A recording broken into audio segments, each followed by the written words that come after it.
There is a stillness to the courtyard of St. Teresa's convent that unnerves even the most devout of hearts. By day, it is a sanctuary of silence, where the nuns move like ghosts, their habits brushing against the stone paths as they tend to the gardens or bow their heads in silent prayer. But by night, the silence changes. It thickens. It presses against the walls and settles into the bones of those who remain awake long enough to notice. And then, at the darkest hour, the whispers begin. They are not the voices of the living. Sister Miriam, new to the order and unaccustomed to the weight of obedience, had been the first to hear them. She had woken in her cell to the distant sound of hushed voices, their words indistinct but urgent, like a secret past in desperation. At first, she thought the voices belonged to the other sisters, murmuring prayers in the dim halls. But when she peered out, the corridors were empty, the candlelight steady, undisturbed by movement. The whispers, however, persisted, drifting in from the courtyard below. Miriam had been warned of the rumors. The convent, built centuries before, had a history of strange disappearances. Over the years, nuns had gone missing without explanation, vanishing from locked rooms, from confessionals, from their very beds. The records never admitted to such things, but the older sisters spoke of it in hushed tones. The missing were not dead, they insisted. They were taken. Determined to find the source of the voices, Miriam pressed her ear against the small, arched window of her cell. The courtyard stretched below her, bathed in pale moonlight, its cobblestones shimmering as if wet.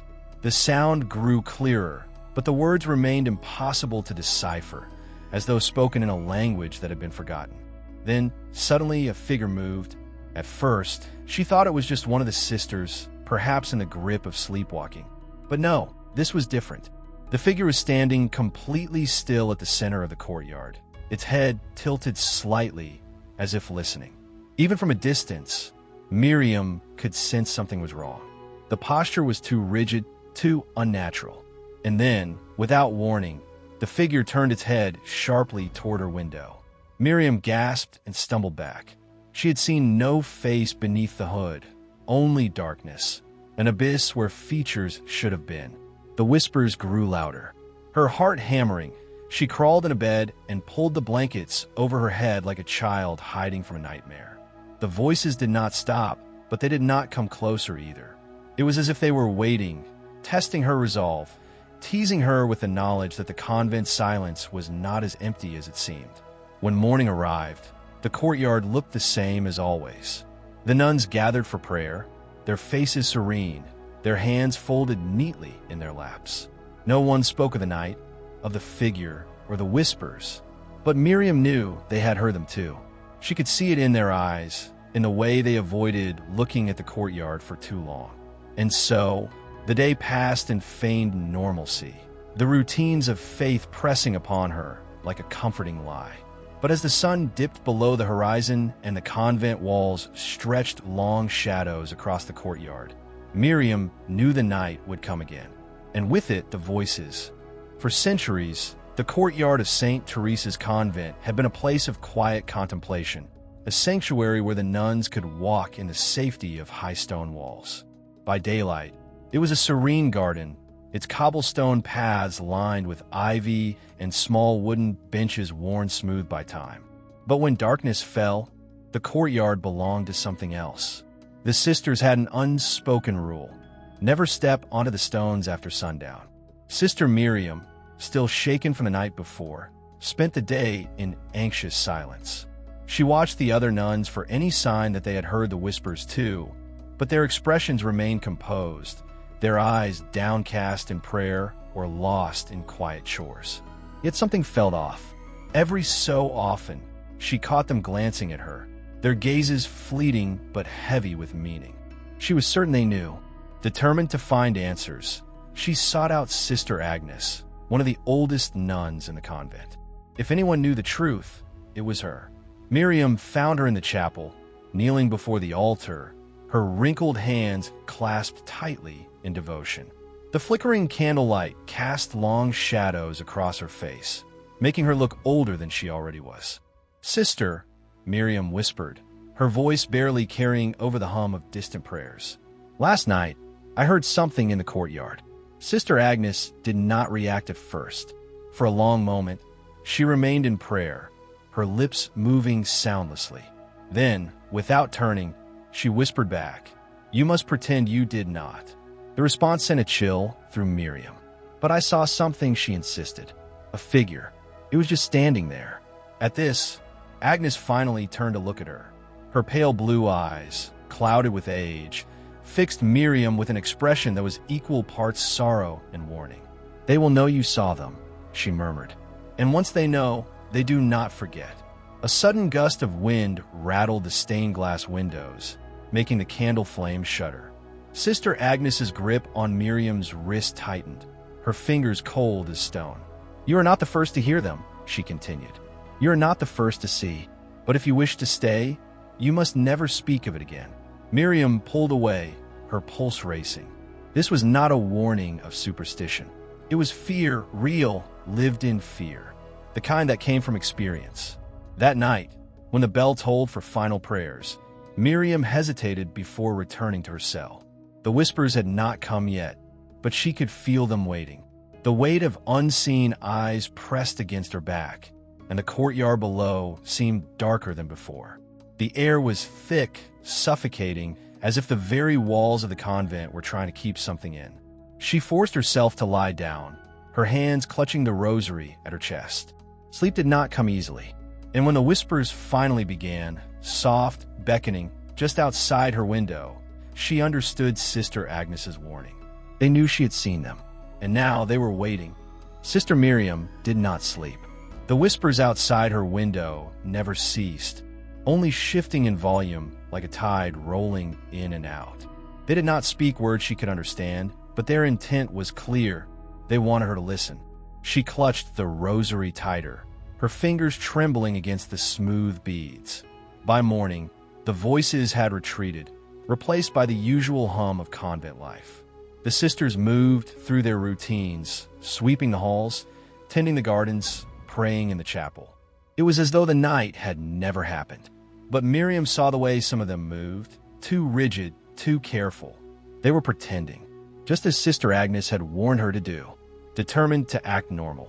She forced herself through the day's prayers and chores. But as she helped in the convent's library, sorting through ancient texts, something caught her eye. A stack of old records, tucked in a corner, their pages yellowed with age. A thought crept into her mind. What if the missing nuns weren't just rumors? Glancing around to make sure no one was watching, she carefully flipped through the pages.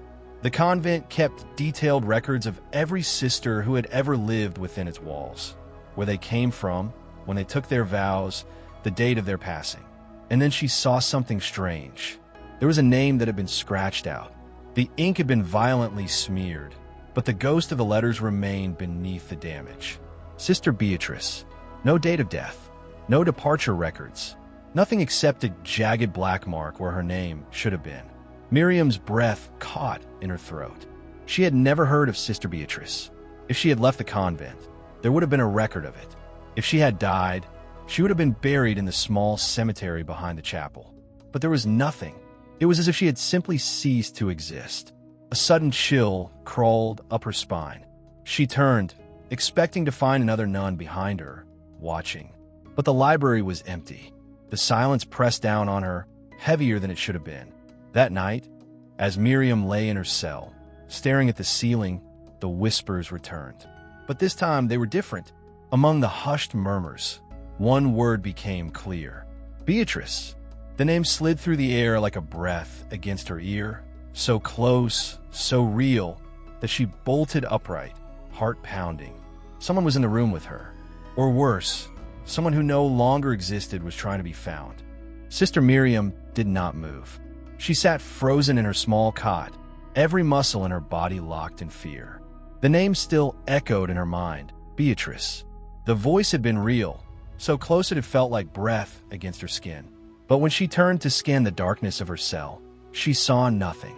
The air was heavy, suffocating, and yet the room was empty. Morning came too slowly, and when it did, she forced herself to rise. She told herself she had imagined it. Sleep deprivation, stress, anything but the truth that something was reaching out to her. But the unease did not leave her. It sat at the back of her mind like an unfinished prayer, whispering doubts she could not shake. Determined to push the fear aside, she kept herself busy throughout the day. But the name Beatrice would not leave her. It pressed against her thoughts with a force she could not ignore. If there was no record of her death or departure, perhaps there was another way to prove she had existed. The convent had an old hallway, one that few of the younger nuns ever entered. Along its walls were portraits of the sisters who had once lived within these walls, their somber faces captured in aging oil paintings. It was a place of remembrance of history. If Sister Beatrice had ever been real, she would be there. Miriam waited until the late afternoon, when most of the sisters were engaged in their evening prayers. Then, moving as silently as possible, she slipped into the hall.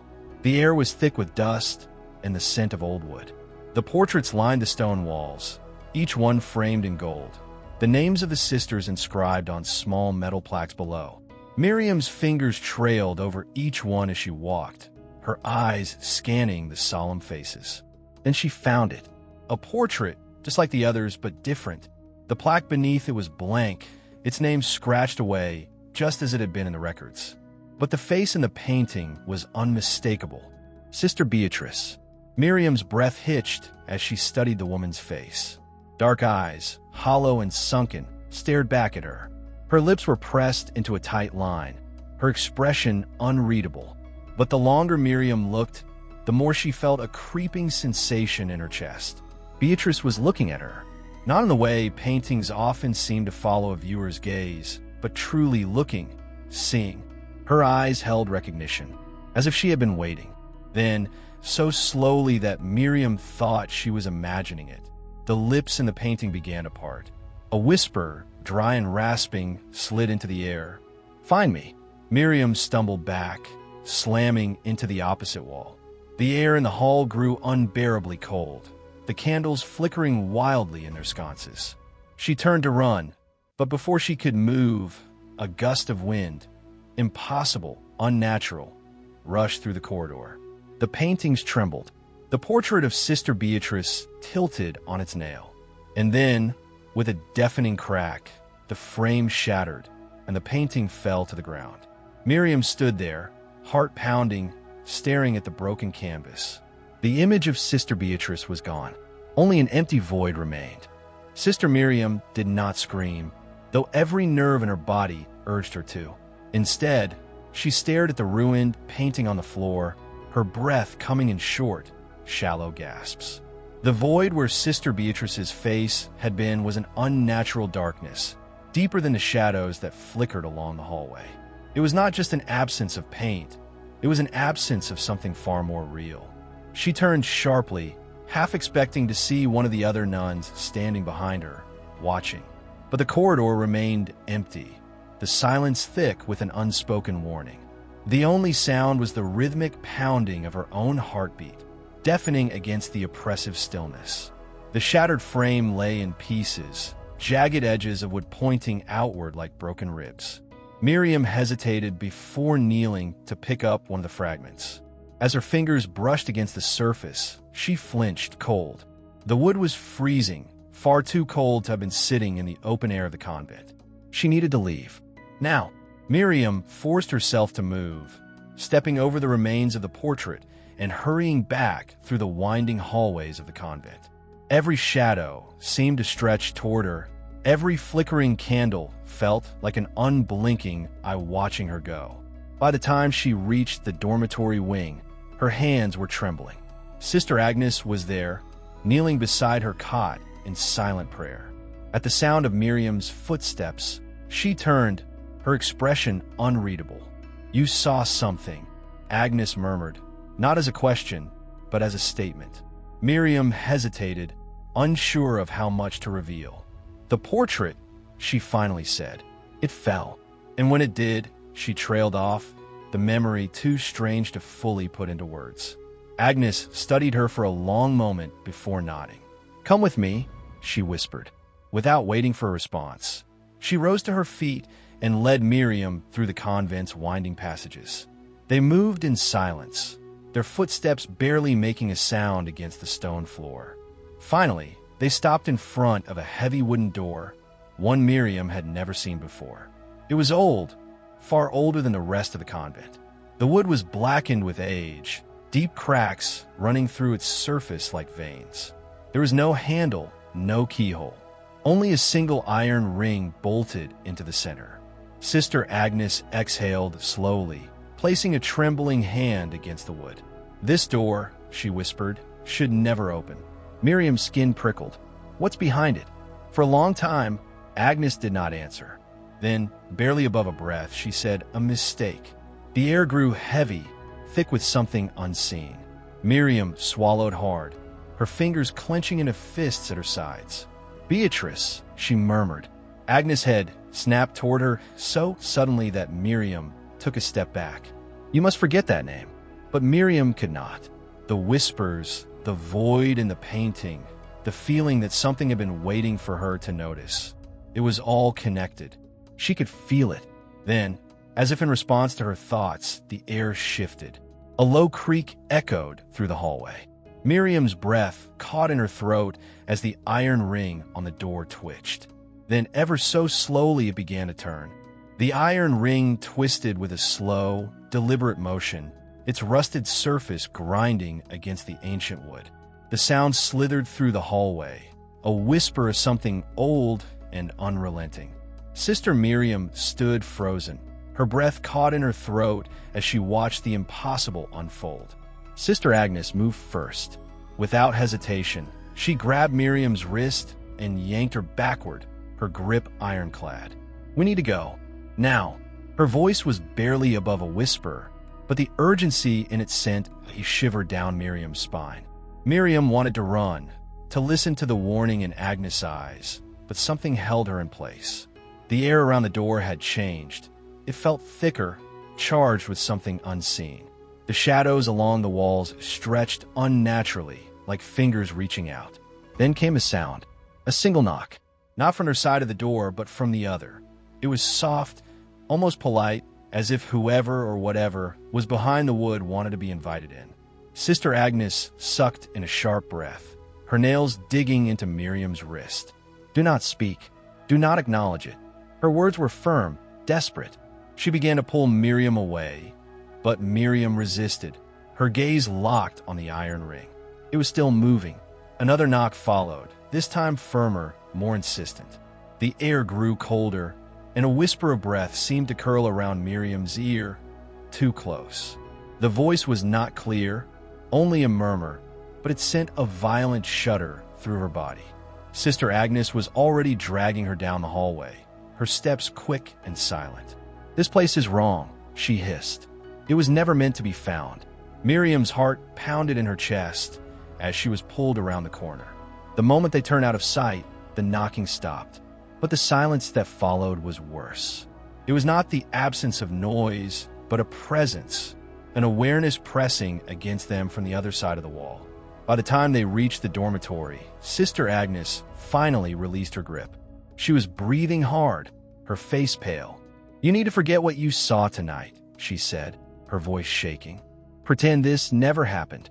Miriam stared at her, still feeling the phantom whisper against her ear. The words had been too faint to hear, but deep in her bones, she knew what they had said. "Let me out." Sister Miriam lay awake in her cot, staring at the ceiling where the candlelight cast trembling shadows. The whispers had stopped, but the sensation of them still clung to her skin like a cold mist.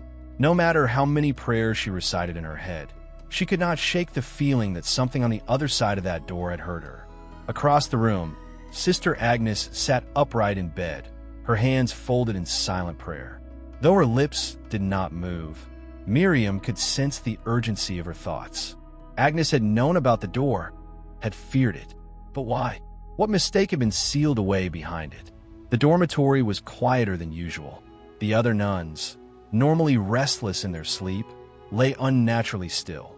It was as if the convent itself had taken a breath and was holding it, waiting. The silence was so heavy that even the flicker of the candle seemed intrusive, its tiny flame crackling in defiance. Unable to bear the weight of her thoughts, Miriam slipped out of bed. The floor was cold beneath her bare feet as she made her way toward the chapel, careful not to wake the others. She needed clarity, guidance, something to pull her back from the unease that gripped her heart.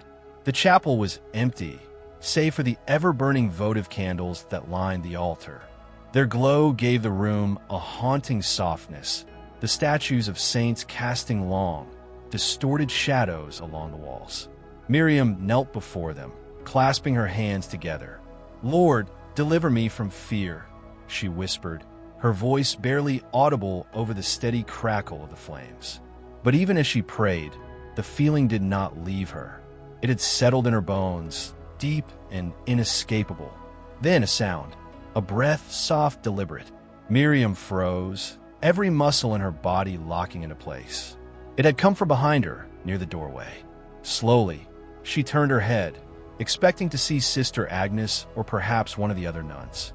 But the doorway was empty. The breath came again, this time closer. Miriam's skin prickled as the candle flames wavered, though there was no wind. She stood abruptly, her heartbeat hammering against her ribs.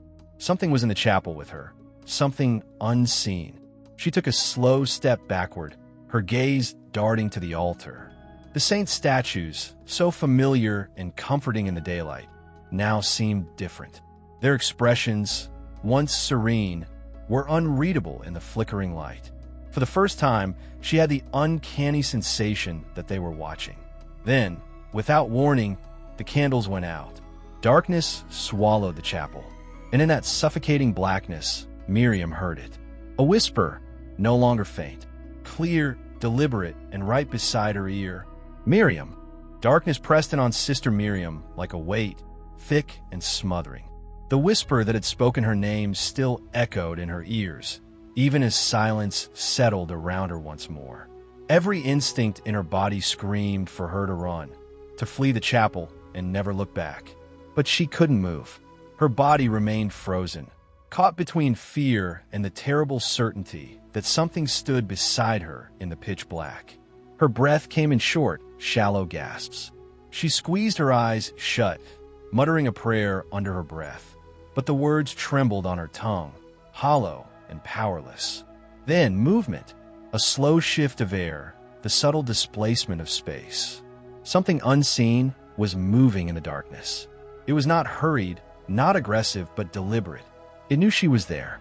A rustling sound followed, like fabric brushing against stone. For one horrifying moment, Miriam imagined the nuns who had vanished, silent, forgotten figures wandering the convent in secret. Were they standing here with her now? She needed to move. Now, with every ounce of strength, Miriam forced herself to take a step back. Her heels scraped against the stone floor, the sound unbearably loud in the quiet. Then, another whisper. Closer. Do you hear it too? Miriam's stomach twisted. The voice was neither male nor female, neither young nor old. It was wrong in a way she couldn't explain, like hearing a song played backward, familiar yet utterly unnatural. Her hands fumbled along the altar, searching for the candles. If she could just bring back the light. A cold hand touched hers. Miriam's scream never left her throat. A crushing force wrapped around her wrist, cold and unyielding. The sensation was unlike anything human. It was as if the air itself had solidified into fingers, gripping her with unnatural strength. She yanked her arm back with all her might, stumbling away from the altar. As suddenly as it had come, the presence vanished. A gust of stale, icy air rushed past her, and then the candles reignited. Their flames wavered wildly, illuminating the chapel once more. Miriam spun around, heart pounding, but she was alone. Or, at least, she appeared to be. The air still felt heavy, charged with something unseen. And as she caught her breath, her eyes drifted to the statues lining the walls. Every saint, every holy figure had shifted. Their gazes, once lifted toward heaven, were now turned directly at her. Sister Miriam's breath came in short, Uneven gasps as she backed away from the altar. The statues that had once stood in solemn reverence now bore expressions that sent a chill through her veins. Their eyes, cold, lifeless stone, were fixed upon her, as if bearing silent witness to something she could not yet understand. She squeezed her hands together, the phantom sensation of the unseen grip still lingering on her wrist. The thought of returning to the dormitory, of slipping back into bed as if nothing had happened, was unbearable.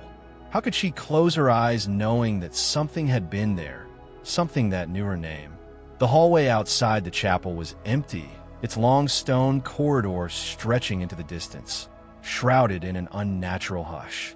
The candle flames barely flickered, as if even the air itself feared to move. She forced herself forward, each footstep hesitant and deliberate. Then a sound, not a whisper this time, but something different. Footsteps. They came from beyond the cloistered archways, rhythmic and measured, the steady click, click, click of leather soles against stone. A procession, but no bells rang, no voices lifted in prayer. This was not the evening prayer vigil. Miriam pressed herself against the cold stone wall, barely breathing. The sound drew closer, slow and deliberate. She could not see them yet, but she knew they were there. Then, out of the shadows, they appeared. A line of figures emerged from the far end of the corridor, shrouded in the deep hoods of their habits. Their faces were hidden, but their bodies moved in perfect unison, each step mirroring the one before. No candlelight flickered in their hands. They carried nothing. No prayer, no murmured hymn, only silence. Miriam's fingers dug into the fabric of her habit. The figures passed her, not acknowledging her presence, their heads slightly bowed as they walked. She wanted to speak, to reach out, but something held her back, an instinct deeper than fear. She counted them as they moved by. 1, 2, 3, 4, 5, 6, 7. 7 figures in total, the exact number of nuns who had disappeared. A shiver ran down her spine as they reached the end of the corridor and turned the corner without a sound. The moment the last figure disappeared from sight, the candle flames in the hall flickered violently, as if gasping for air. Miriam hesitated only a moment before forcing herself to follow. She could not let them vanish into the dark. She had to know where they were going. But when she turned the corner, the hallway was empty. Not a single trace of the figures remained. No footprints, no shadowy movements in the distance.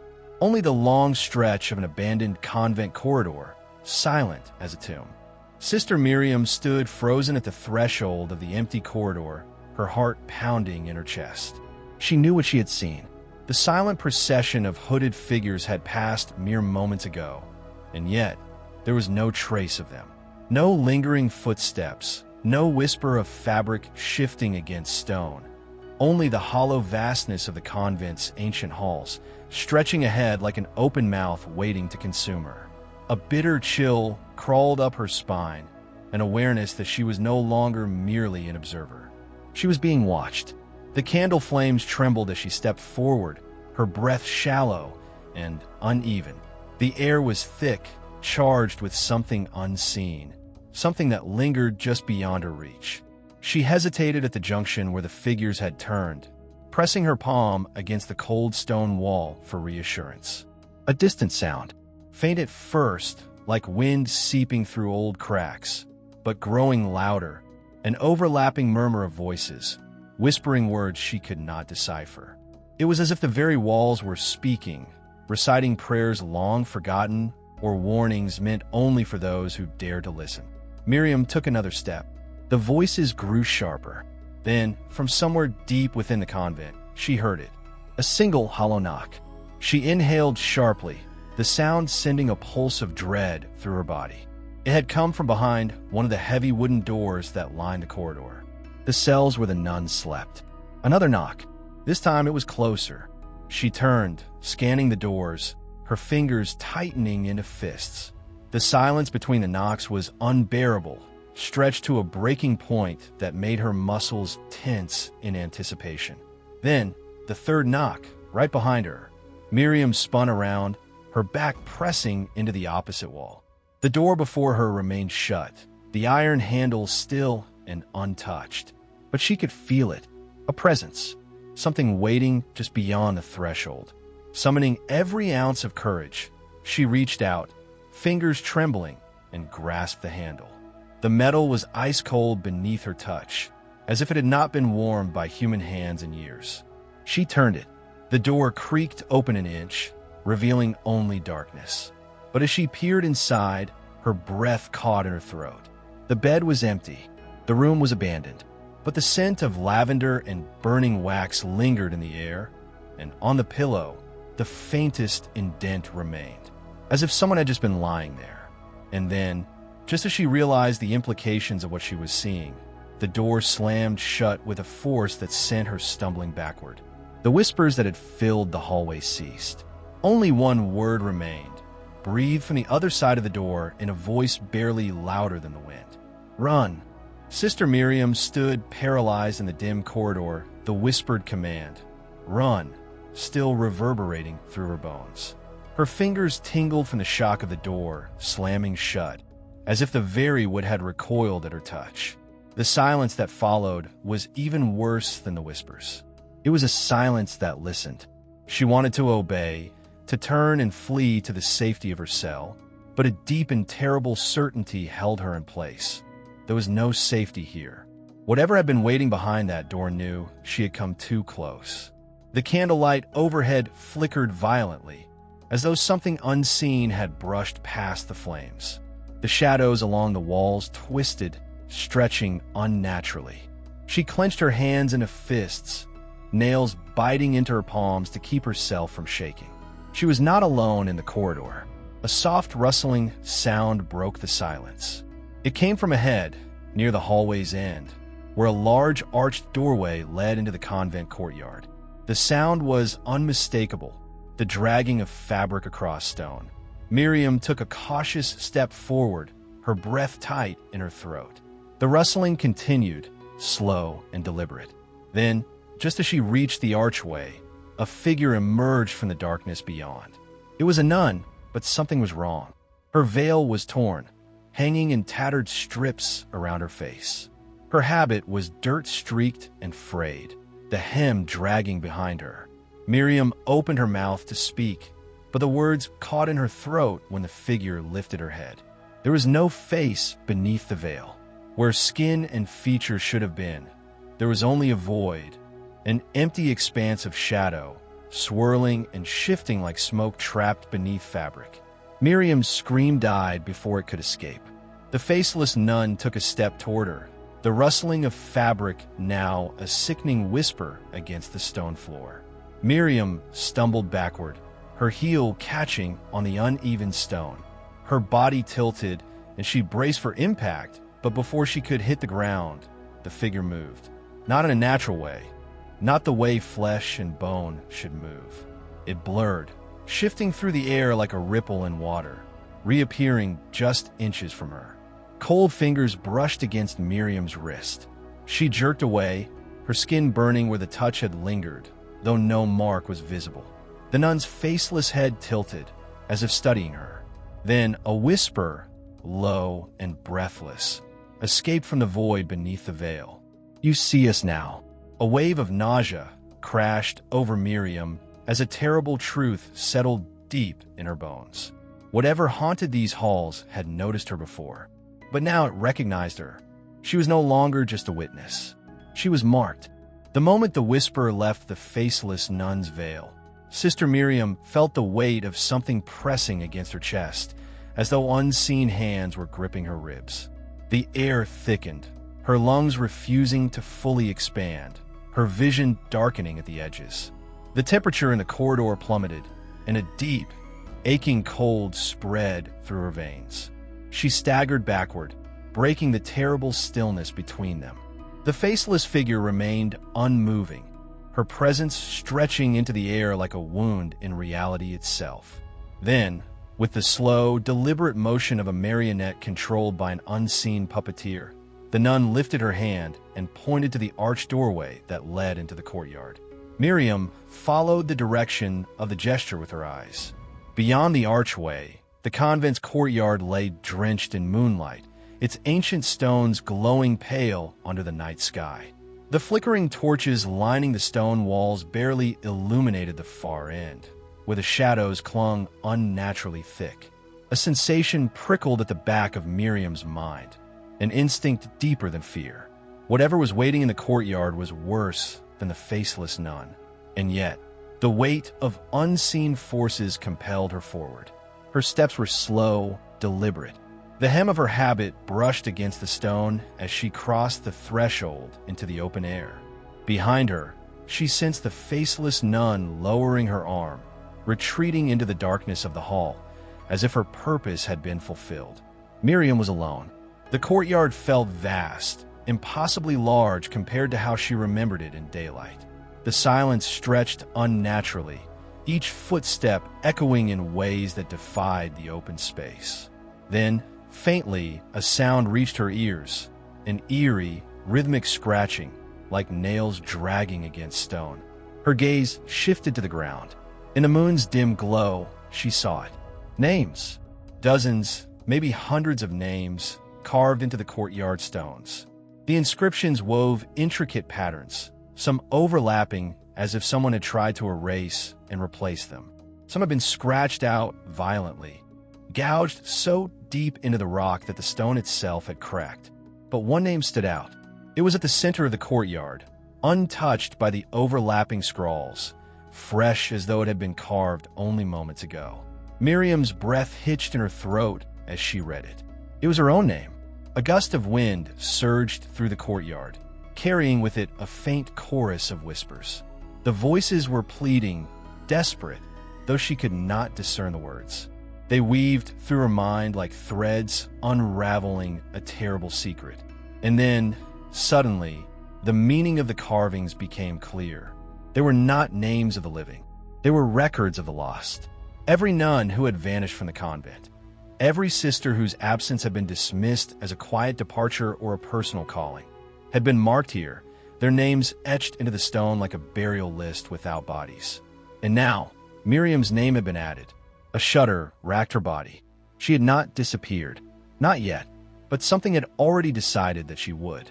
Sister Miriam's breath came in sharp, erratic bursts as she stared down at the stone beneath her feet, her name glaring up at her from the courtyard floor. The ground felt as though it were pulsing under her, an ominous heartbeat that seemed to resonate through her very core. She wanted to look away, to ignore the truth that had taken root in her mind, but she couldn't. The name was etched too deeply, as though the stone itself had claimed her, and with it, her fate. The wind howled once more, its icy fingers threading through her habit, and the distant rustling of leaves took on an unnatural tone. The whispers, too, had returned, faint but ever-present, circling around her like ghosts in the night. They were growing louder, closer, though she still couldn't make out their words. The air tasted metallic, heavy with something she could neither name nor escape. She stepped back, her heels dragging against the uneven stone, her body recoiling instinctively from the stifling cold. Yet, no matter how far she moved, the name remained fixed in her mind, etched in her eyes, seared into her soul. The courtyard stretched before her in all its haunting expanse, the shadows growing thicker at its farthest reaches, as though the darkness itself were reaching out to claim her. And then from the shadows, something moved. A figure, indistinct and blurred in the distance, seemed to rise from the very earth. It was a silhouette, vague and insubstantial, but its presence was undeniable. Miriam's heart stuttered in her chest, her feet frozen to the spot. The whispers grew louder, more urgent now, as the figure began to glide across the courtyard toward her. There was no sound of footsteps, no rustling of fabric, just the endless murmur of those voices, now all around her, suffocating in their relentlessness. The figure stopped before her, but Miriam couldn't make out any details. It was cloaked in a deep, shadowy veil that seemed to swallow the moonlight. Its face, if there even was one, was hidden beneath the folds, leaving only a faint, unsettling darkness where a human face should be. The weight of its gaze bore down on her, a pressure in her chest, forcing her to stand taller, to face whatever it was. "What do you want from me?" she asked, her voice hoarse, though the words barely broke through the thick air. She hated the tremor in her voice, the fear she couldn't hide. The figure didn't respond. Instead, it lifted its hand slowly, pointing toward the stone that lay beneath her feet. Her name. The whispers swelled in volume, deafening, urgent. The wind carried them, swirling around her, as if the courtyard itself were alive with them, alive with something ancient, something forgotten. And then, just as quickly as it had appeared, the figure began to retreat, fading back into the shadows from which it had come. The whispers followed it, fading with it, until only the eerie stillness remained. Miriam was left alone, standing at the center of the courtyard, her heart pounding in her chest. She wanted to run, to escape, but she knew now that she was tethered to this place in a way she couldn't understand. Whatever had been carved into the stone, her name, among those of the others, wasn't just an inscription. It was a curse, a binding. And the worst part was that she realized she was not the first. She wouldn't be the last. The names of the lost had been etched into the stones, each one a marker, a reminder that the convent was not just a place of refuge, but a place of eternal vigilance. A place where souls were trapped, bound to the earth, to the shadows, to the whispers. Her name had joined their ranks, and there would be no escape. The days following the chilling encounter in the courtyard seemed to blur together for Sister Miriam. Time, once a constant rhythm in her life, now felt fractured, as if the world itself were bending and twisting around her. She no longer understood the passing hours. The corridors of the convent had grown quieter, too quiet, though the whispers in her mind never stopped. They circled her thoughts like a constant hum, a reminder of the ominous truth she now carried. She had returned to her cell that night after the encounter in the courtyard, but sleep had been elusive. The bed, once a sanctuary of rest, now felt like a coffin, each creak of the wooden floorboards beneath it like a warning. Every corner of the room seemed to hide something, something watching. And when the night would stretch on too long, Miriam could have sworn she heard the soft scratching sounds again, as if the names in the courtyard were being carved even deeper. She had tried to tell herself that it was just the effects of stress, of isolation, that her mind was playing tricks on her. But deep down, Miriam knew better. The presence in the courtyard, the faceless nun, the figures from the shadows, they were all real. The fear in her chest was too tangible, too familiar. It wasn't until the third day after the encounter that she learned the true nature of what had been set in motion. She had entered the convent's chapel, seeking solace in prayer. The large stone crucifix at the front of the room loomed over her, a silent witness to the years of devotion and suffering. As she knelt before the altar, the stillness of the room felt oppressive, heavy with something unspoken. A soft cough broke the silence. Miriam turned sharply, startled to see Sister Helena standing in the aisle, her expression unreadable. Sister Helena was one of the older nuns, a fixture of the convent who had always been a quiet, respectful presence. Miriam had often turned to her for counsel, though she had never once spoken of the darker happenings within the convent. "I've been looking for you, Sister Miriam," Helena said softly, her voice betraying a hint of concern.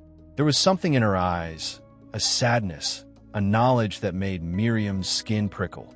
Miriam stood, her instincts kicking in. "What is it, sister?" she asked, her voice steady but unsure.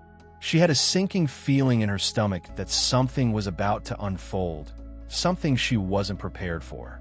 Sister Helena glanced around the chapel as if checking for eavesdroppers, though there was no one else in sight. Then, with a deep sigh, she stepped closer, lowering her voice to a whisper. "The convent is not what it seems, Sister Miriam." Miriam's heart skipped a beat. "What do you mean?" she asked, her pulse quickening. Helena hesitated, her eyes flicking nervously to the shadowed corners of the room. "The convent, it was built on land cursed long ago. We've all been marked.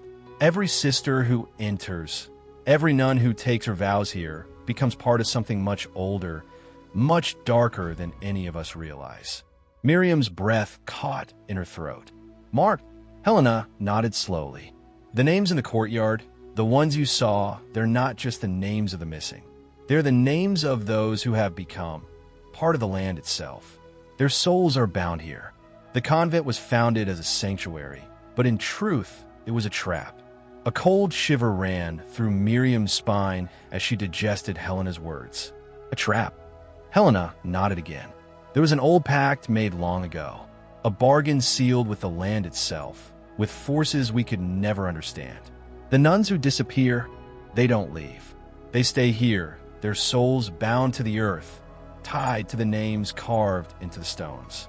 And when new sisters come, their names are added, and the cycle continues. The convent feeds on them. The land feeds on the souls.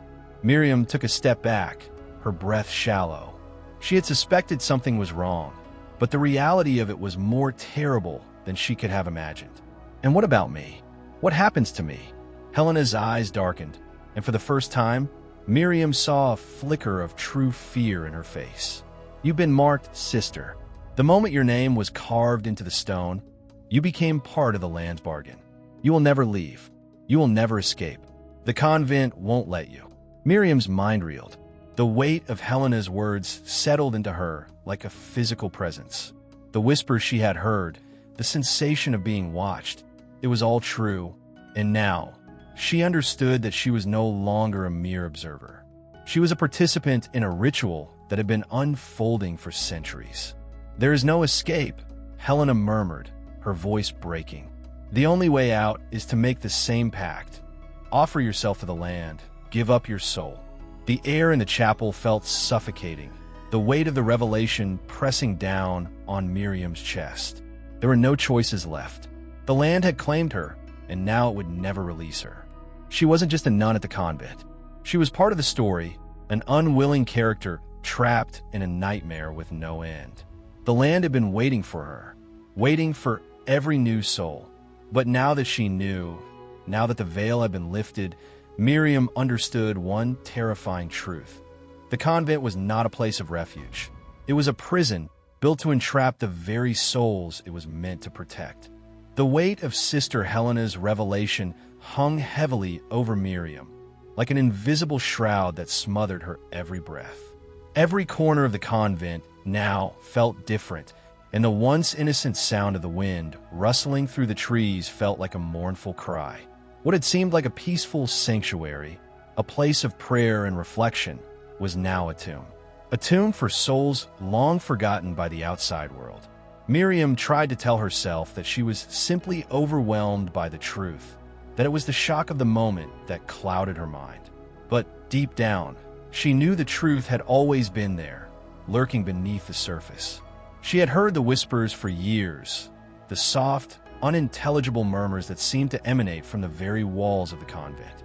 She had dismissed them as the echoes of her imagination, but now she saw them for what they were, the cries of those trapped before her. The days that followed the conversation with Sister Helena passed in a haze. Miriam found herself avoiding the courtyard, the place where the names were etched into the stone, as if the very ground had become an anchor, pulling her down into the depths of the convent's terrible history. The courtyard had always been a place of quiet reflection, but now it felt like a graveyard, a place where the dead roamed in the shadows. But the more she tried to distance herself from it, the more the courtyard seemed to call to her. She had become an unwilling part of the cycle, bound by the land's ancient pact. The air around her was thick with it, heavy with the energy of forgotten souls whose names were etched into the stones. Miriam could feel them now, could sense their presence, faint but undeniable, lurking just beyond her sight. She wasn't just in the convent anymore. She was part of it, woven into its dark tapestry. It was on the 5th night after the conversation with Helena that Miriam first saw them. She had been walking the halls of the convent, restless and unable to sleep, when the soft clicking of footsteps echoed down the corridor. At first, she thought it was one of the other sisters, but the sound was too deliberate, too slow, as if the person was purposefully avoiding being seen. Miriam paused, her heart thudding in her chest. The footsteps stopped, and for a long moment, there was only silence. Then a soft, shuffling sound. She turned the corner slowly, her eyes scanning the dimly lit hall, but there was no one there. She breathed a sigh of relief, but just as she was about to turn back, she felt a chill brush against her skin, a coldness that made her hair stand on end. Slowly, she looked down at her feet. There on the cold stone floor were footprints, but they weren't her own. They were darker, as though the very stone beneath them had been stained, and they led toward the chapel. Miriam's breath caught in her throat, and before she could stop herself, she found her feet moving toward the source of the strange markings. The chapel loomed ahead, the flickering candlelight casting eerie shadows on its ancient walls. The footprints seemed to fade as they entered the space, as if swallowed by the vastness of the room. But the air inside was thick with a presence, and Miriam felt it. Something was waiting for her. Something old, something ancient, something that had not forgotten her. As she stepped inside, the temperature dropped even further, and the whispers returned, louder now, more insistent. Her name, her real name, echoed through the space, reverberating against the stone walls. It wasn't just the wind. It wasn't just her mind. The voices were real, and they were coming from somewhere deep within the chapel. Slowly, she approached the altar. The stone beneath her feet seemed to pulse with each step, and her hands trembled as she reached for the candle on the altar. It flickered and died in her grasp, as if the flame itself had been extinguished by the force that filled the room. The whispering grew louder, until it became a cacophony, an unholy chorus that shook her very soul. In the darkness beyond the altar, she saw them. Figures, faces, nuns. They were standing in the shadows, watching her with eyes that were empty, hollow, yet full of a sadness that seemed to reach out to her. Their faces were not their own. They had been distorted, twisted by time and the curse of the land. Their names, etched into the stones outside, had come to life, walking the halls of the convent, bound to its eternal cycle. The first figure stepped forward, its mouth moving as though it were trying to speak. But there was no sound, only the scraping of bones against skin, the dry, unnatural sound of movement. Another followed, and then another, until the chapel was full of them, lost, forgotten, and forever trapped in the land's endless hunger. Miriam stood frozen, unable to move, unable to speak. The air in the room was thick with the weight of their presence. They had returned, the lost nuns, the forgotten, and now they had found her. They had found the one who would be next. One of the figures reached out, its skeletal hand brushing against Miriam's cheek. The touch was cold, like death itself, and a wave of nausea washed over her. The face before her twisted into a grotesque smile, one that was both mournful and accusing. The whispers grew louder, their voices filling her mind, and she realized with a sickening jolt that she was no longer just witnessing this horror. She was becoming a part of it. The convent, the land, the cycle. It was all a trap, and now she was ensnared within it. "Help me," Miriam whispered, but the words fell silent in the oppressive air, drowned out by the weight of the past, the pact that bound them all. The figures continued to move around her, their eyes never leaving her, their hands stretching toward her. And in that moment, Miriam understood. She had already crossed the point of no return. The return of the forgotten was not just a warning. It was a promise. Miriam awoke in the early hours of the morning, her body drenched in sweat, the cold stone floor of the chapel pressing against her back. She had no memory of how she had gotten there. The haunting presence of the forgotten nuns still lingered in the back of her mind, their hollow eyes and twisted forms etched into her thoughts. It had felt as though they had wrapped themselves around her, suffocating her, pulling her deeper into their curse. But now, as she lay in the dim light of the chapel, she wondered if it had all been a dream, a nightmarish vision brought on by the oppressive atmosphere that had begun to consume the convent. But even as she tried to convince herself that it was nothing more than a figment of her imagination, a deeper, more unsettling truth began to take hold. There was something wrong in the convent. Something had changed. The air felt thicker now, more oppressive, as if the very walls of the building were alive, watching, waiting. The whispers, those soft murmurs she had been hearing for so long, were louder now, more distinct, as if they were coming from the very walls themselves. She rose slowly, her legs shaky as she pushed herself to her feet. Her mind felt clouded, and for a brief moment, she thought she might faint. But she steadied herself, moving toward the chapel's entrance, her steps heavy with the weight of her thoughts. She couldn't shake the feeling that something was watching her, something ancient and dark, something that had been here long before her arrival. She could feel its presence, thick and suffocating, pressing in from all sides. As she entered the corridor, the silence was deafening. The nuns had long since retired to their cells for the night, and the building felt empty, save for the shadows that danced on the walls. But Miriam knew she was not truly alone. The whispers followed her, echoing in her mind, urging her forward. Her footsteps echoed through the halls as she made her way to the small confessional at the back of the convent. It was a place she had avoided for as long as she could remember, a place that seemed to hold its own dark secrets. The confessional had always been shrouded in a sense of dread, its dark wooden panels and small, narrow windows giving it an air of mystery and foreboding. But now, as Miriam approached it, she felt a strange compulsion to enter. The door creaked as she pushed it open, revealing the small, dimly lit space inside. She stepped forward, the air thick with the scent of incense, and knelt on the cushion in front of the small grill. She closed her eyes, trying to calm her racing heart. The whispers, though faint, were still there, swirling around her, pulling her deeper into the void. She didn't know what she was doing here, only that it was where she had to be. A few moments passed in silence, and for a brief moment, Miriam thought she might be alone. But then she heard a voice, a soft, gravelly whisper, coming from the other side of the grill. "You are not alone," the voice said, the words dripping with an unnatural coldness. Miriam froze, her blood running cold at the sound. It was a voice she had never heard before, one that seemed to reverberate in her mind, echoing against the walls of her consciousness. But it was not unfamiliar. She had heard its tone before, in the whispers that had followed her through the convent. "Who are you?"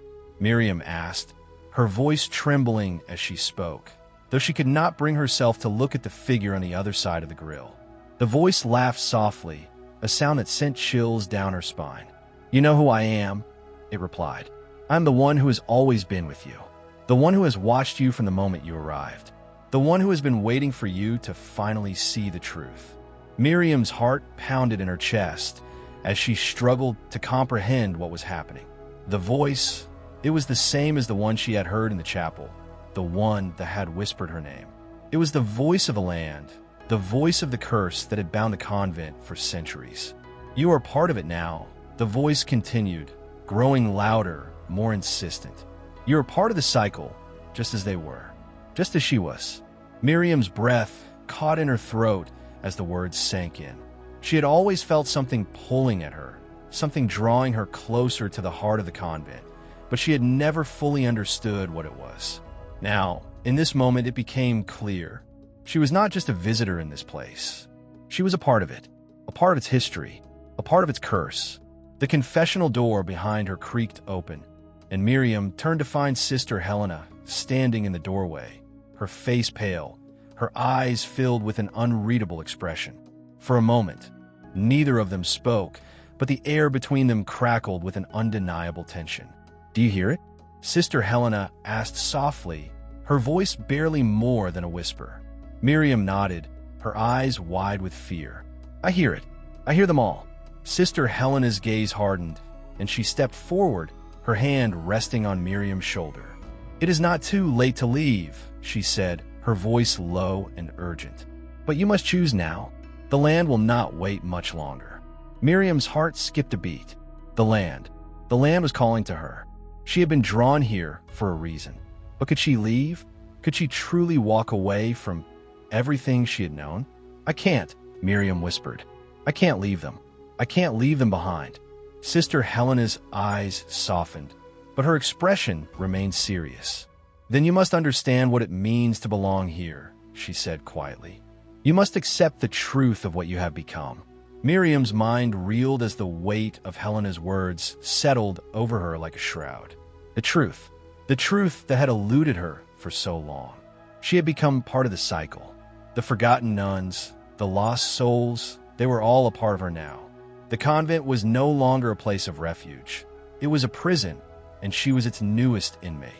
The confessional door closed behind her with a soft thud, sealing her fate. And as she turned to face Sister Helena, Miriam understood at last. There was no escaping the land's grip. There was no escaping the curse. There was only the truth and the silence that would come when it had claimed her soul completely. The days that followed Miriam's encounter with the voice in the confessional were unlike any she had ever experienced. Time seemed to stretch and contract in an eerie rhythm, disorienting her as she moved through the convent's halls. The once familiar corridors now felt foreign, as though the very air had been tainted by the presence of the unseen forces she had only begun to understand. The whispers, now constant and insistent, seemed to come from every direction, behind her, beneath her feet, and even from the depths of her own thoughts. They were everywhere, suffocating, relentless. In the silence of the chapel, Miriam found herself unable to pray. The words no longer came to her, as though they had been erased from her memory. She would sit in the pews for hours, staring at the altar, her hands folded in her lap. But no matter how hard she tried, no connection to the divine remained. The faith that had once anchored her to this place, to the community of nuns she had joined so eagerly, was slipping away like water through her fingers. The transformation in Miriam was gradual, a subtle shift that she had not fully recognized until it was too late. Her reflection in the convent's ancient mirrors seemed less like herself with each passing day. Her once vibrant eyes had dulled, her face gaunt and pale, her movements slow and mechanical. She was becoming hollow, a shell of the woman who had arrived here, so full of hope and determination. But the land, the whispers, the curse, they were working their way inside her, reshaping her from the inside out. Sister Helena remained close, but her presence was no longer a comfort. The older nun had taken on a new role in Miriam's life, one that was darker, more enigmatic. She had become a guide, though not in the way that Miriam had once expected. Helena's words were cryptic, often speaking in riddles that seemed to reflect a deeper knowledge of the convent's secrets, secrets that Miriam had been too naive to uncover until now. On one particular evening, after Vespers, Sister Helena took Miriam aside, her voice unusually calm. "You must understand," she said, her eyes distant. "The land does not forgive. It does not forget. You were chosen long ago, long before you arrived here. The nuns that disappeared, they did not leave. They were taken, just as you're being taken. The convent is a vessel, and its purpose is to keep the curse alive, to feed it, to keep it growing." Miriam, her mind clouded by confusion and fear, tried to grasp Helena's words, but they seemed to slip away like smoke. "What do you mean? Taken?" she asked, her voice breaking. "What happened to them? Where are they?"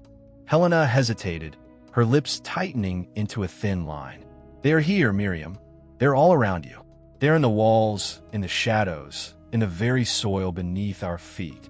Their souls did not find peace. They were consumed by the curse, and now their whispers guide those who come after them." The revelation hit Miriam with the force of a physical blow. The nuns who had gone missing were not dead. They were trapped, bound to the convent, their spirits condemned to remain for eternity. They were the whispers she had been hearing, the force that had been pulling her deeper into the web of the convent's dark history. But as she stared into Helena's eyes, she could see something else. There was no remorse in Helena's gaze, no sorrow. Instead, there was a strange satisfaction, a calm acceptance of the truth that Miriam had been blind to. Miriam could not understand it, but she felt the pull of it, the draw of something darker that had begun to resonate within her. "I don't want to be like them," Miriam whispered, her voice trembling. Helena's expression softened, but only for a moment. Then she spoke, her words as cold and unfeeling as the stone walls surrounding them. "You don't have a choice, Miriam. None of us do. The convent claims you, just as it claimed all the others. It does not let go. It does not forgive. It only takes." Miriam felt the weight of those words sink deep into her chest. She had no choice.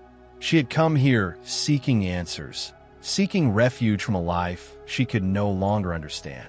But in doing so, she had stepped into a trap, one that would not release her.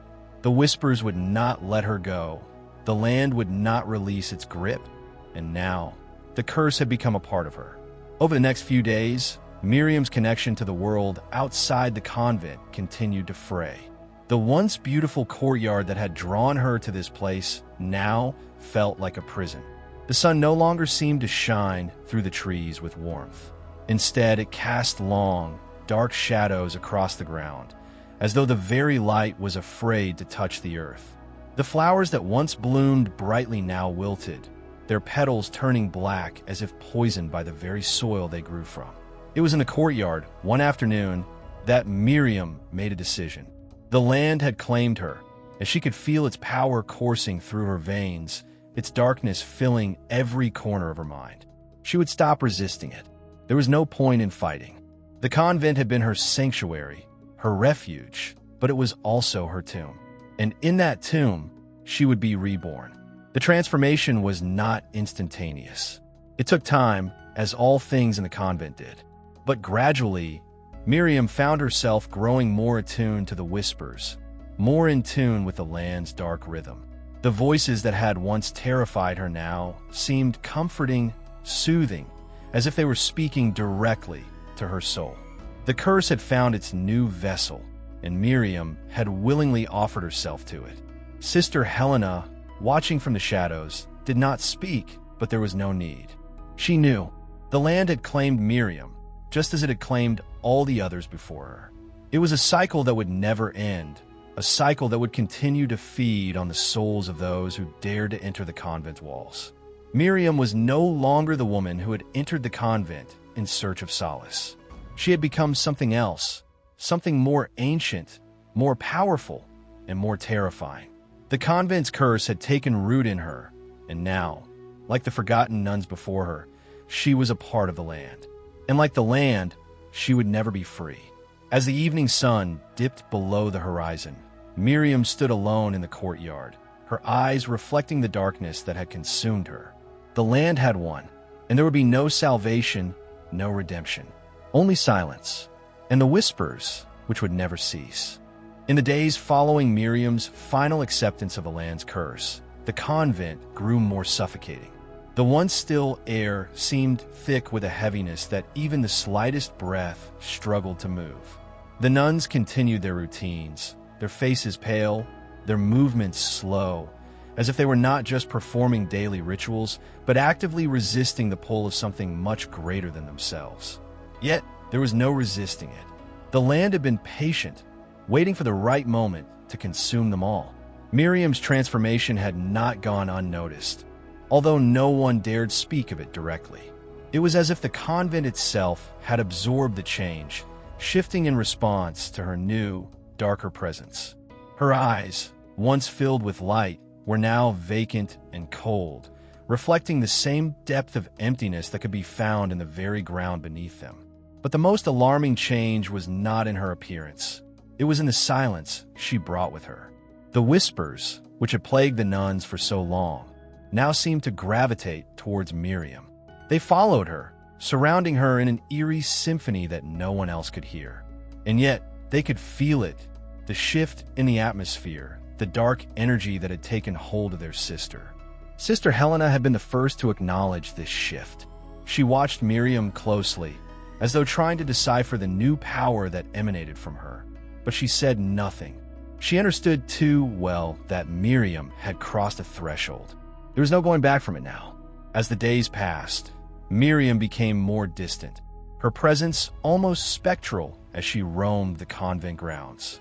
She no longer participated in the prayers or the chores that had once been her daily responsibilities.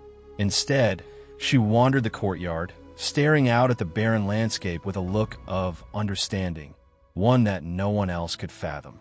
She had become part of the land, as though the earth itself had claimed her as one of its own. And in this, Miriam found a strange comfort. The other nuns avoided her, unsure of what to make of the change. Some whispered that Miriam had been taken by the curse, her soul now bound to the same fate as those who had disappeared. Others believed she was on the brink of madness, consumed by the very thing she had once sought to understand. Yet, none of them dared approach her. The silence she exuded was suffocating, as if there were an invisible barrier between them, one that they could not cross. In truth, Miriam had become something both terrifying and otherworldly. The whispers that had once tormented her now spoke to her as though she were their leader. They told her of the land's history, of the nuns who had fallen into darkness, of the countless souls that had been consumed by the curse.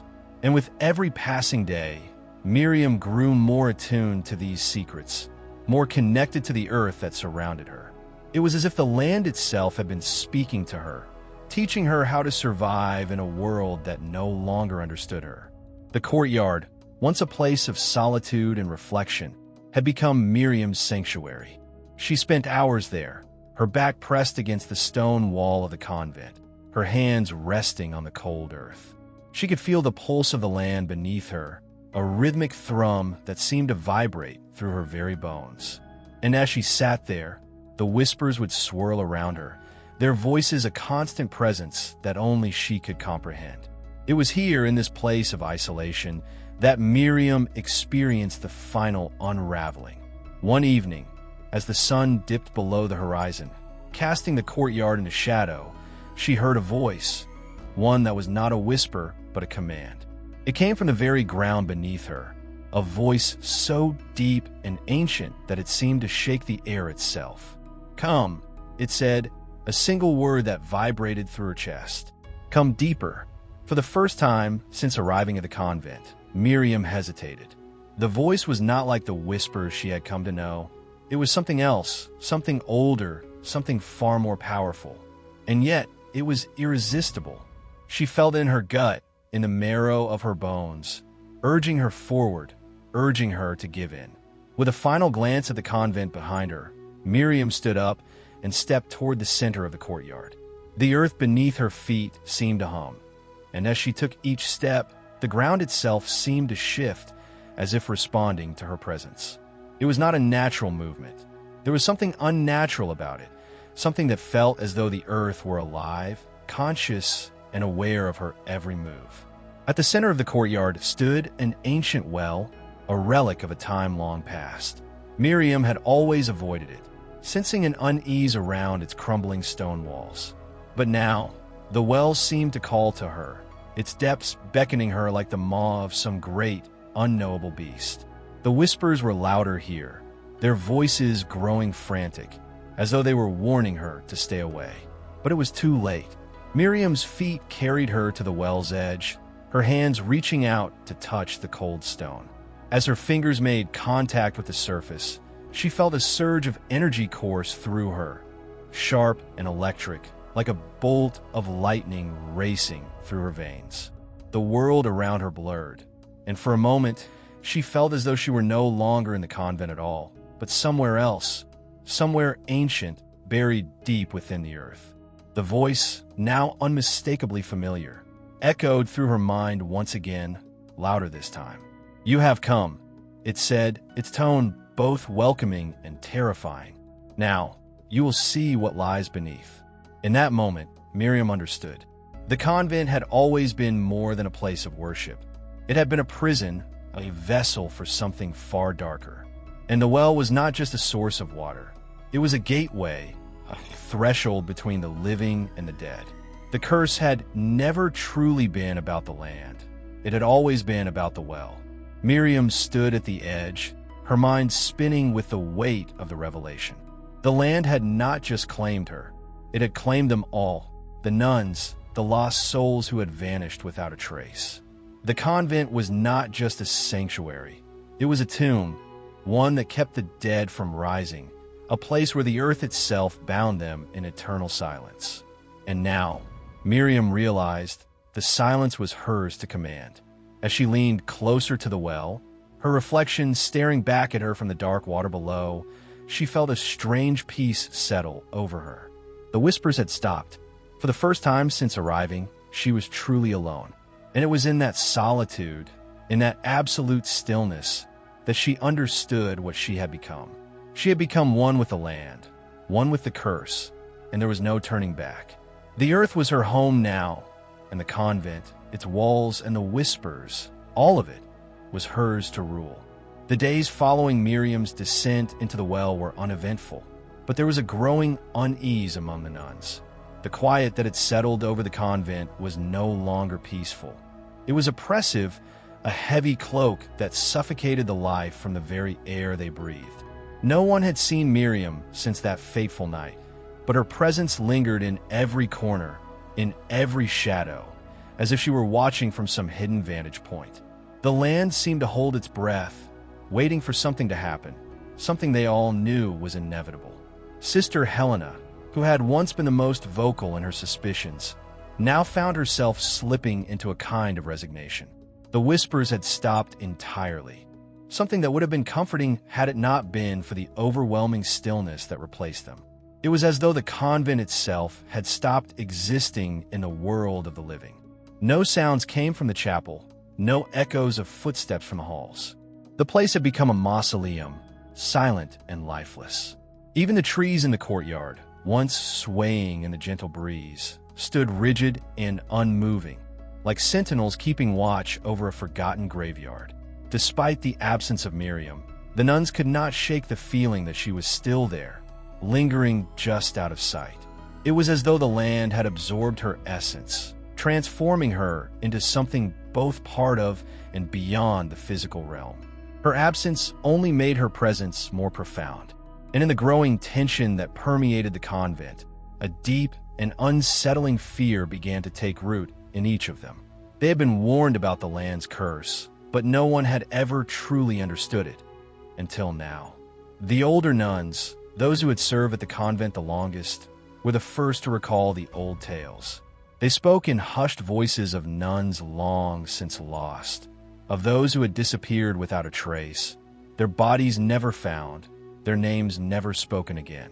These nuns had all succumbed to the same fate, the pull of the land, the call of the well that had never stopped whispering its secrets. But Miriam had done something none of them had dared to do. She had embraced it. She had become one with the land, with the curse. And in doing so, she had set in motion something far worse than they could have imagined. As the days turned into weeks, the nuns began to sense a shift in the air. Something was coming. It was a quiet, almost imperceptible change, but it was there beneath the surface. The earth itself seemed to be stirring, the once still courtyard now trembling with an unseen force. And as they gathered in the dining hall one evening, the ground beneath their feet rumbled, a low, guttural sound that reverberated through the walls. The air grew thick, as though something was forcing its way into their world. Helena, who had been standing by the window, staring out at the courtyard, turned sharply toward the others. Her face was pale, her eyes wide with terror. She had seen something that no one else had noticed. There, in the shadows of the courtyard, stood a figure. It was too far away to be clearly seen, but there was no mistaking the shape, tall, cloaked, and with a presence that seemed to fill the entire space. It was Miriam, but this was not the Miriam they had known. The figure in the courtyard was darker, more ethereal, its edges blurry and indistinct. It was as though she had become one with the land, no longer entirely human, but something else, something ancient, something beyond. And yet, despite the palpable fear that surged through Helena's veins, she could not look away. Miriam's gaze met hers, distant and knowing, as though she were aware of the terror that had taken hold of the convent. And then, without a word, the figure turned and disappeared into the darkness of the land. Helena's breath caught in her throat. She had seen it. She had seen Miriam, or what Miriam had become. The realization hit her like a ton of bricks. Miriam was not just a victim of the curse. She was its harbinger, its chosen vessel. The land had claimed her, and now she was the one calling the shots. The well had not merely pulled her in. It had given her power, a dark, consuming power that had the potential to destroy everything in its wake. The nuns, though shaken, continued with their daily routines, but a sense of dread now clung to everything. The once comforting rituals of prayer and worship now felt hollow, like empty gestures in the face of a force far stronger than anything they could comprehend. The land was changing, and with it, so were they. There was no more denying it. The curse had taken root, and it would not let go. It was during one of the evening prayers that the full scope of the land's power was revealed. As the nuns knelt before the altar, praying for salvation, a deep rumbling shook the convent. The windows rattled. The walls groaned as though they were under some immense pressure. And then the ground split open beneath them. A jagged crack appeared in the stone floor, stretching out in every direction. From the crack, an unnatural light poured forth, casting everything in a sickly, greenish glow. It was as if the earth itself were opening a door to some otherworldly realm. The nuns screamed, scrambling to their feet, but it was too late. From a fissure in the earth, a flood of shadows poured into the room, swirling around them like a living mist. These shadows were not merely darkness. They were alive, moving with purpose, as though they had been summoned for a reason. The whispers returned, louder than ever before, filling the room with a deafening cacophony of voices. And at the center of it all, standing tall and regal, was Miriam.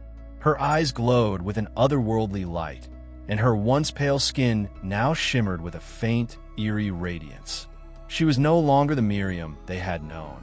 She was something else, something far darker, far more dangerous.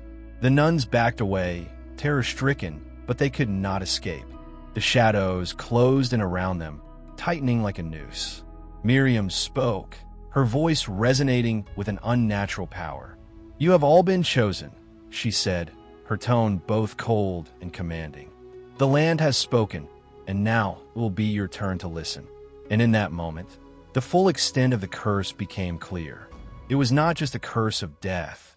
It was a curse of transformation, of becoming part of something far older and more powerful than anything the nuns had ever imagined. Miriam had not merely embraced the land's darkness. She had become its queen, its ruler. And now, she would claim the convent as her own. The reckoning had come, and there was no escaping it. The convent would fall. The dawn of the final day at the convent was no different from any other. The sun barely kissed the horizon, casting a dim light across the land, but there was an unnatural stillness in the air that felt more oppressive than the darkest of nights. The nuns, once bound by faith, were now marked by fear. There was no escape from the curse that had woven itself into their very souls. Miriam's transformation had not just altered the land. It had marked them, made them unwilling participants in an ancient ritual they had never understood. The convent, once a sanctuary of prayer and service, had become the very heart of an unspeakable darkness. Sister Helena stood before the shattered window, her hands trembling as she gazed out at the courtyard. The once beautiful garden, now twisted and warped, seemed to pulse with a life of its own. The trees, twisted and gnarled, no longer reached for the sky. Instead, they arched inward, as if they too were drawn to the well at the center of the courtyard, the very epicenter of the curse. And there, in the shadows, Miriam stood, her presence felt even without being seen. It was as though the very land had grown sentient, recognizing the power that Miriam now commanded. Helena could no longer deny what had been happening. The whispers, the shadows, the tremors in the earth. They were all a part of something far greater than the convent could ever have been prepared for. Miriam had ascended, not merely in spirit but in body. She had become the embodiment of the land's curse, its guardian, its sovereign. The others had tried to resist, to fight back, but it was futile. The land had chosen, and there was no way to undo what had been set in motion. The remaining nuns huddled together in the chapel, clinging to their faith as though it were a shield. But their prayers, once so fervent and powerful, now felt weak and fragile. They knew what was coming. They had all heard the prophecies, the warnings. The convent had been founded on sacred grounds, Yes, but those ground were now anything but sacred. The very earth beneath them had grown corrupted by the ancient power that Miriam had awakened. The darkness that had once been buried deep within the land had risen, and it would not rest until it had consumed everything. Helena, however, had long since accepted that there was no salvation, no divine intervention. She had witnessed too much, seen too many signs, to believe in anything but the inevitable. She had hoped, for a time, that there might be a way to save the convent, that the curse could be lifted, but now, as she stared into the abyss, she knew better. Miriam's transformation was not a tragedy, it was a conclusion, and now, the land, with its ancient hunger, would claim its final prize. The final confrontation was upon them. Miriam had not come to claim their lives, though that had been a part of the land's design. No, Miriam had come to reveal the truth. The curse had not been a punishment, but a test. The convent had been a place of refuge for those who had sought redemption, and Miriam, in her fall, had uncovered the ultimate secret hidden beneath the surface of their prayers.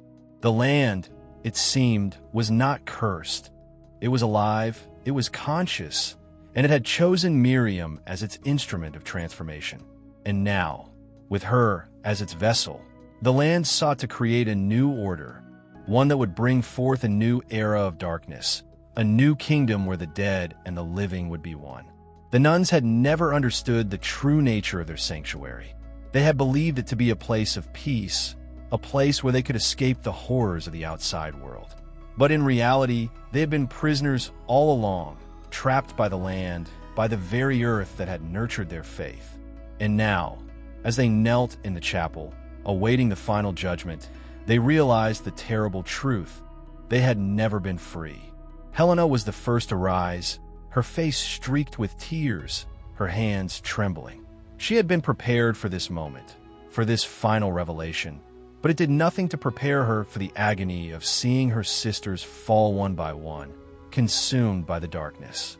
The shadows that had once been distant now engulfed them, swirling around their bodies as though they were being drawn into some otherworldly force. The air grew thick with the smell of decay, and the walls seemed to close in around them. They were not merely being killed.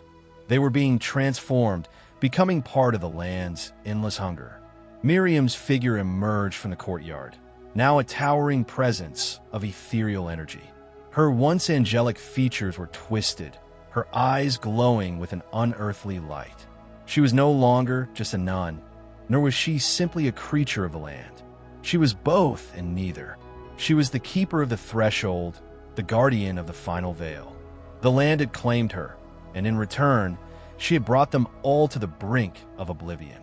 And then, as the last of the nuns disappeared into the shadows, Helena found herself standing alone. She could no longer tell whether it was her own fear that paralyzed her, or if the land itself had locked her in place. She had never believed in the curse, never truly feared the whispers. But now, in the silence that filled the chapel, she understood the gravity of their situation. She had been wrong all along. There was no salvation, no escape. They had been chosen, just as Miriam had been chosen. The land had won. Miriam stepped toward her, the faintest of smiles playing on her lips. She was both a monster and a savior, a creature of the earth and of the beyond. Her voice, once familiar, now echoed in Helena's mind, a soft, haunting melody. "It is done," she whispered. "The final veil has fallen. There is no going back." Helena collapsed to her knees, her heart heavy with the knowledge that everything she had ever believed was false. She had hoped for redemption, for deliverance, but there was none. The convent had been nothing more than a vessel, and the land, with its ancient hunger, would continue to consume until nothing was left.